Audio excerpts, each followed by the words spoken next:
Hello friends, welcome to our YouTube channel. दोस्तों, NCERT class 6 to 12 का जो है आपका 8वां वीडियो होने वाला है।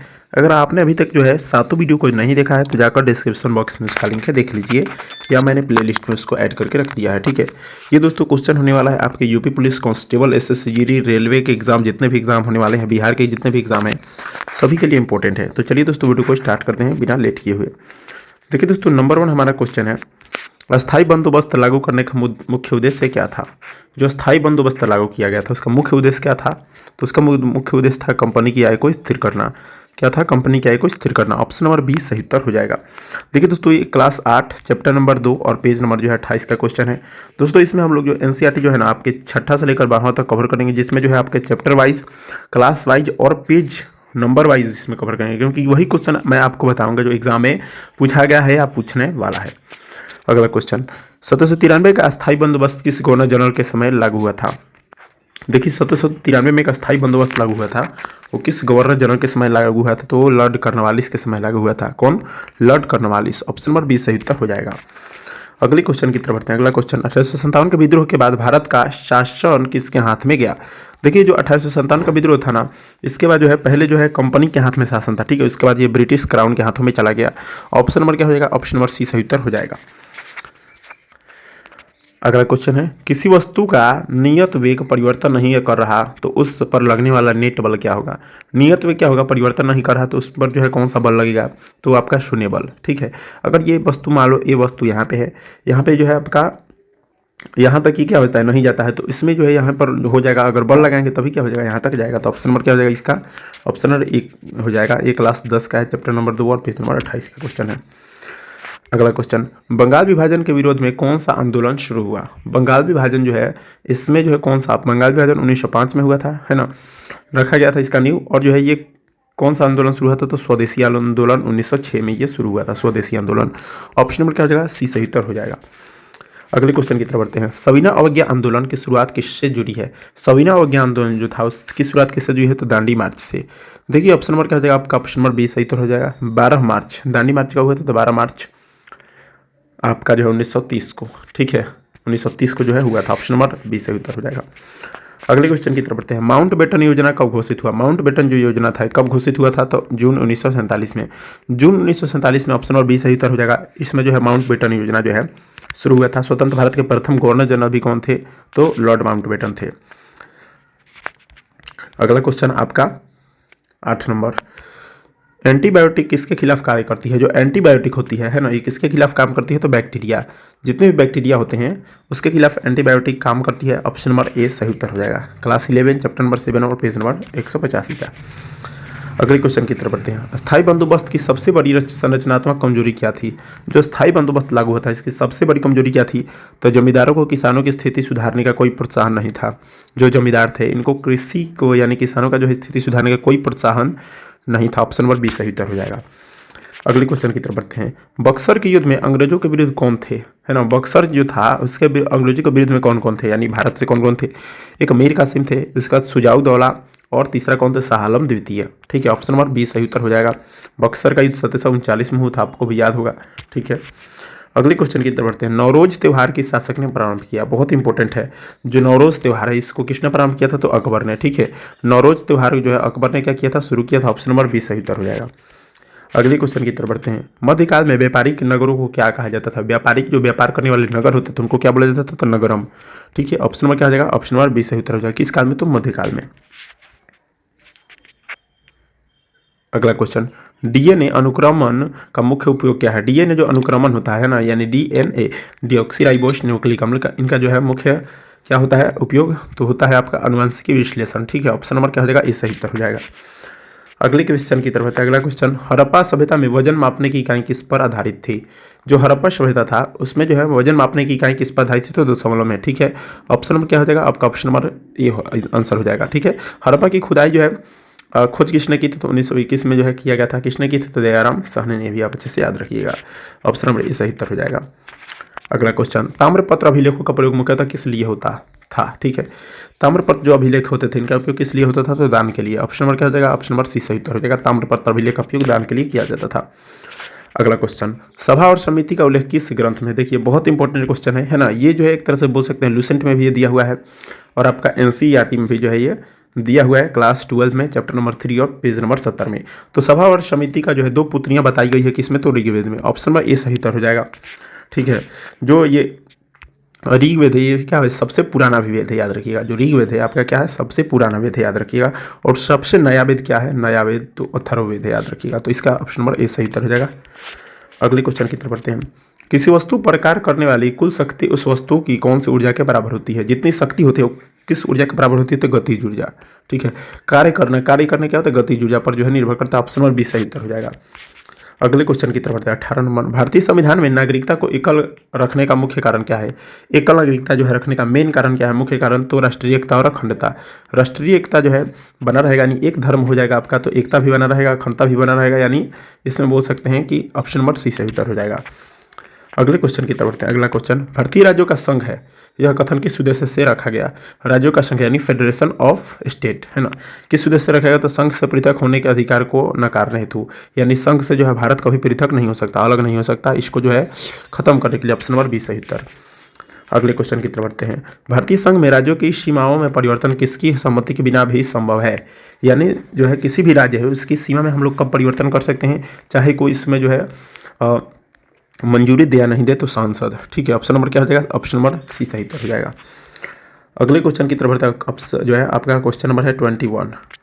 यदि किसी वस्तु पर कोई बाहरी टार्क नहीं लगता है तो वह किस प्रकार घूमेगी? कोई बाहर टार्क क्यों नहीं लगता है तो इस किस प्रकार घूमेगी? तो स्थिति एंगुलर वेलोसिटी, है ना, यानी एंगुलर वेलोसिटी कोणीय संवेग के द्वारा क्या होगी? कोणीय वेग के द्वारा घूमेगी, स्थिर कोणीय वेग के द्वारा। ऑप्शन नंबर सी सही उत्तर हो जाएगा। ये क्लास 12 चैप्टर नंबर 5 है, पेज नंबर 52 का आंसर है। अगला क्वेश्चन बहुत इंपॉर्टेंट है आपके एग्जाम की दृष्टि से। संघीय व्यवस्था के बावजूद भारत को अर्ध संघीय क्यों कहा जाता है? संघीय भारत में व्यवस्था है फिर भी भारत को जो अर्ध संघीय क्यों कहा जाता है? तो केंद्र के पास अवशिष्ट शक्तियां होने के कारण। जितनी भी शक्तियां हैं अवशिष्ट शक्तियां वो किसके पास है? तो केंद्र के पास है। इसी के कारण जो है भारत को जो है अर्ध संघीय क्या बोलता है? बोला जाता है। ऑप्शन नंबर सी सही उत्तर हो जाएगा। अगला क्वेश्चन, भारतीय संघवाद में अवशिष्ट शक्तियां किसके पास है? देखिए अवशिष्ट जो शक्तियां होती है वो अभी पर हैं किसके पास है? तो केंद्र के पास, यानी सेंट्रल के पास। ऑप्शन नंबर बी सही उत्तर हो जाएगा। अगले क्वेश्चन की तरफ बढ़ते हैं। निम्न में से कौन सा तत्व भारतीय संघवाद को कनाडा के मॉडल से के निकट लाता है? भारतीय जो संघवाद है कनाडा के मॉडल के निकट लाता है, तो अवशिष्ट शक्तियां केंद्र के पास है। यही जो है कनाडा में भी सेम यही देखने को मिलता है। ऑप्शन नंबर क्या रहेगा? बी सही उत्तर हो जाएगा। अगला क्वेश्चन, संघीय ढांचे की आत्मा किसे माना जाता है? संघीय जो ढांचा होता है इसको जो है आत्मा किसे माना जाता है? शक्तियों का विभाजन, यानी बोल सकते हैं शक्तियों का पृथक्करण। ऑप्शन नंबर सी सही उत्तर हो जाएगा। अगला क्वेश्चन 26 नंबर, CRISPR तकनीक किसके लिए उपयोग किया जाता है ना, किसके लिए उपयोग होता है? तो जीन संपादन के लिए।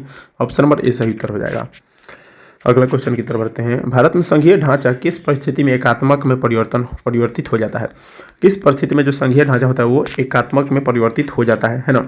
तो राष्ट्रीय आपातकाल, यानी राष्ट्रीय आपात जब लागू होता है तो संघीय ढांचा जो होता है वो परिवर्तित हो जाता है। ऑप्शन नंबर सी सही उत्तर हो जाएगा। अगला क्वेश्चन, पृथ्वी की सबसे लंबी अक्षांश कौन सा है?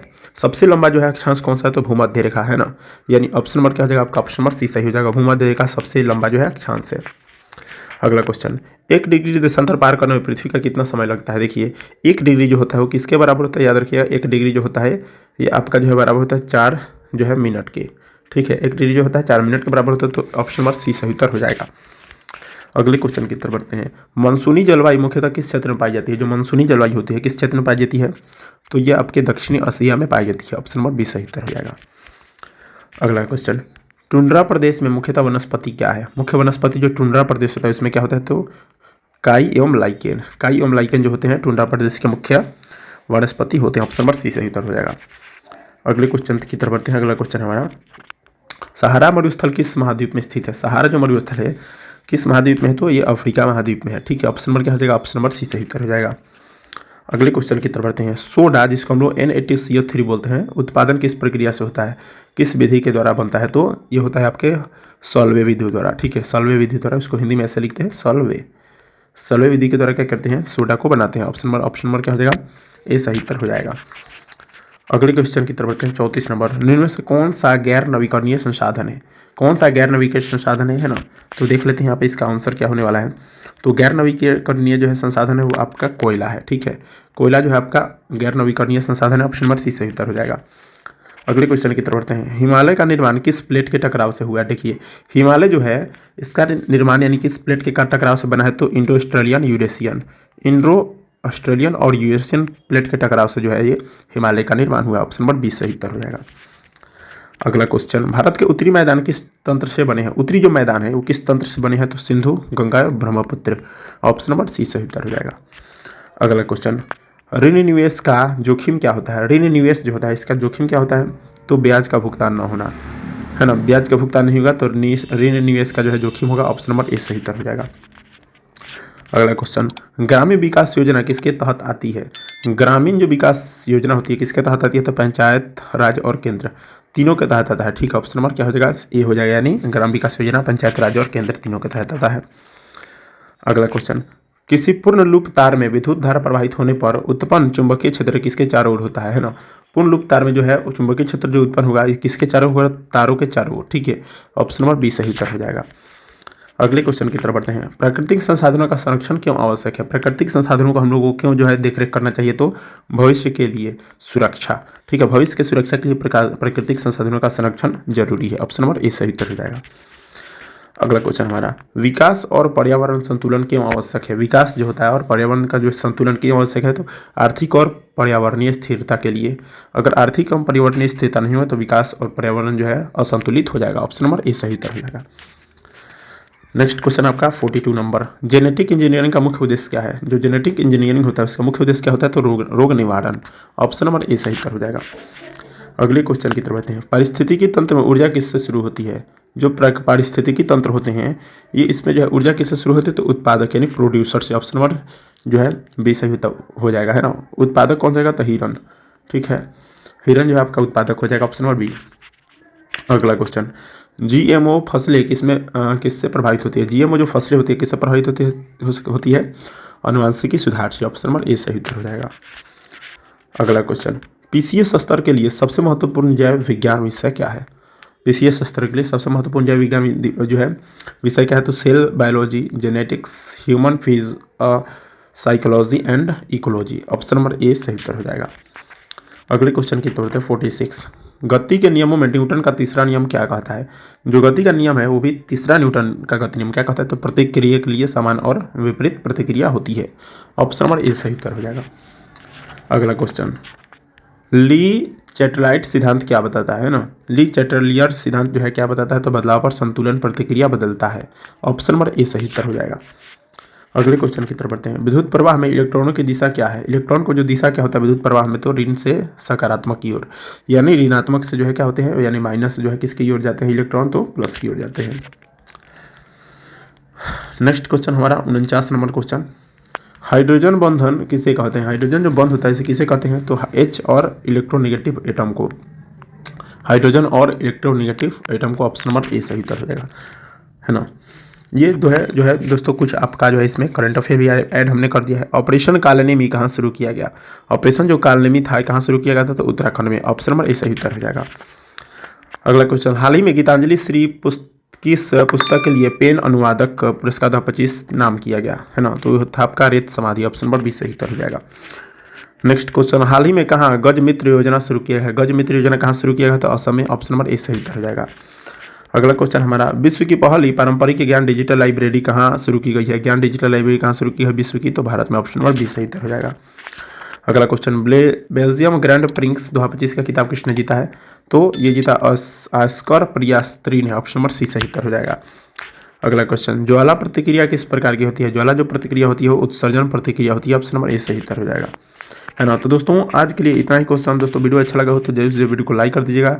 अगर आपने जो है चैनल को सब्सक्राइब नहीं किया तो सब्सक्राइब कर दीजिएगा। और पीछे का वीडियो अगर आपने अभी तक नहीं देखा है या जो है आपसे छूट गई है तो डिस्क्रिप्शन बॉक्स में उसका लिंक है, प्लेलिस्ट में हमने ऐड करके रख दिया, जाकर वहाँ से देख सकते हैं। मिलते हैं नेक्स्ट वीडियो में, तब तक के लिए जय हिंद।